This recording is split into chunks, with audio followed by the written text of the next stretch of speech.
Today I wanted to talk about upcoming draft prospect and wide receiver Jackson Smith-Njigba from Ohio State, and why I believe the Green Bay Packers need to spend a first-round draft selection on a wide receiver for the first time since 2004. And I do believe Jackson Smith-Njigba is a perfect candidate for right around when the Green Bay Packers pick in the first round. Now, of course, we haven't seen what the Aaron Rodgers trade entails. It's looking less and less likely that it will include pick 13, but the Packers could also swap with the New York Jets 15 and 13, moving up those two spots. But that's right around where JSN falls in this draft. He's actually been rising up boards a bit here, so he could even go before then. And I do believe he is the right move for the Green Bay Packers. So I want to go over that today. And I want to start off by saying, yes, the Green Bay Packers, they haven't drafted a wide receiver in the first round since 2004 with Javon Walker. And history will tell you that they aren't going to draft a wide receiver in the first round.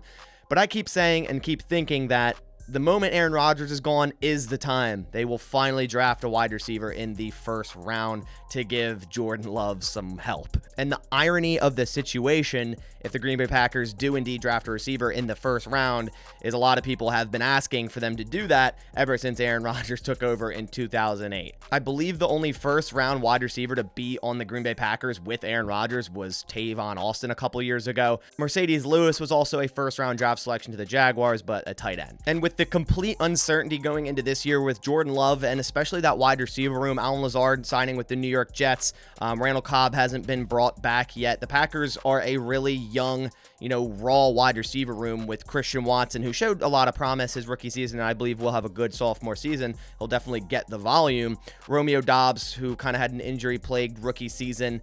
Samori Toure, a 7th round draft selection who saw limited snaps last year, and Bo Melton, a free agent they signed in the middle of the year. So I do believe the Packers should be looking at wide receiver, and I think JSN would be the perfect fit on the Green Bay offense, and he is my number one wide receiver in this draft class. And if we look at all the other sites combined for Jackson Smith-Njigba's rank, his average prospect ranking is at 20, and his average position ranking is number 2. I'm assuming a lot of sites have Quentin Johnston at number 1. Me personally, they're two very different wide receivers, and I just believe JSN will excel more in the NFL than Quentin Johnston. NFL Draft Buzz has him as high as 9, and the lowest a site has him out of this entire graph is at 24. And as we see, majority is right around in that middle zone for anywhere from 10 to 18, and that's right where the Packers select. I want to quickly run over his strengths and weaknesses real quick so you can kind of get an idea of what type of player he is. Super productive slot receiver who led Ohio State in receptions and yardage in 2021 despite playing officially as the 3rd receiver behind Olave and Garrett Wilson. Smooth hips with outstanding agility, who is equally adept in moving laterally as vertically. Has outstanding soft hands demonstrated by his impressive 141.8 quarterback rating when targeted in 2021. Often used on deep routes, getting separation down the sideline or over the middle on crossing routes by extending his arms rather than pure speed. Does a nice job of locating and tracking deep passes and is a legitimate vertical threat willing to go up and attack the ball. Has the strong hands any NFL wide receiver coach and quarterback would covet. Tracks the deep ball over either shoulder and brings in passes fluidly without breaking stride downfield. Has a knack for getting open and is a quarterback's best friend. Passers just need to toss the ball in his area and he'll come down with it. Has enough straight line speed and takes advantage of open seams when his quarterback is on target. Good effort and technique as a blocker for his size. Can beat the press with elusiveness or physical contact. Runs elite crisp routes with sharp cuts. Has good body strength to squirm out of tackles with the coordination to maneuver his frame between defenders. And then quickly going over the weaknesses, has dominated at the college level but doesn't have any elite traits that translate to the pro game. Athletically, he's good, not great. Doesn't have any serious explosion to his game and may find it difficult to separate at the NFL level. Has missed a major chunk of his junior year with a hamstring injury. Will have to demonstrate this is an exception rather than the rule for him. Has had a few more drops than you would hope for a top wideout, mostly due to occasional lapses of concentration rather than anything more intrinsic. JSN is in the 98th percentile for shuttle and 97th percentile for 3 cones. So I'm pretty sure he's going to have no problem creating separation. His shuttle was the 4th fastest in combine history, and the 3-cone was the 13th in all time. Then in his pro day recently, he ran a 4.4840, which is actually higher than a lot of people thought he would run, so he does have some speed. Like I said, he's not going to take the top off a defense. He doesn't have the crazy straight line speed, but this dude is quick. He is the best route runner in this draft class, and like I said, I don't believe there's any issue of him creating separation. And I know a lot of people will say, well, he only had one productive year in college, and that is right. I mean, he didn't play much in 2020, only 49 receiving yards. Then, of course, in 2021, I mean, this dude had one of the most impressive seasons as a wide receiver in college football history with 95 receptions, 1,595 yards, and 9 touchdowns. And that's being the third wide receiver on an offense behind Garrett Wilson and Chris Olave, both first-round draft selections. And that doesn't just happen because of luck. Garrett Wilson himself said that Jackson Smith-Njigba was the best wide receiver on the football team when Wilson, Olave, and JSN were all on it.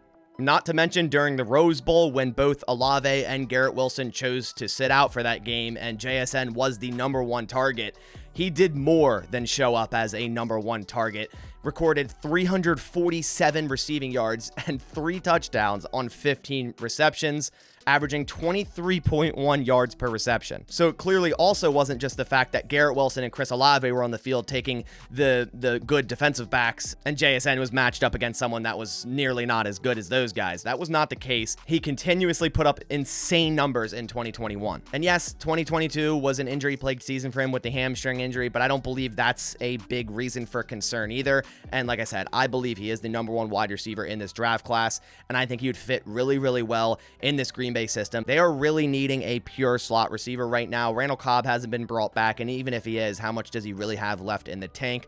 Both Christian Watson and Romeo Doubs kind of set up as outside wide receivers. Sure, you could play them in slot when you need to, but I think adding a pure slot receiver that can be a really consistent target for Jordan Love in his first year as a starting quarterback in the NFL, I think would be very, very good for this offense. But I want to hear your thoughts down in the comments below. I know there's a lot of people that love JSN, and there's also a lot of people on the flip side with the, his injury concerns and the only 1 year production. It was an absolutely ridiculous season, and I believe it will translate to the NFL, and he will be a good player in the NFL and probably one of the best slot receivers for years to come. So that's me personally why I think the Packers should use their first round selection on someone like JSN if he's on the board when they're selecting. Also, guys, wanted to thank everyone who's been watching my videos. It's been a fun offseason so far. A ton has been happening, and we're still waiting to see what's going to happen with the whole Aaron Rodgers situation and all of that. But again, appreciate everyone that takes the time out of their day to watch the video, leave a like on the video. And also, if you are new here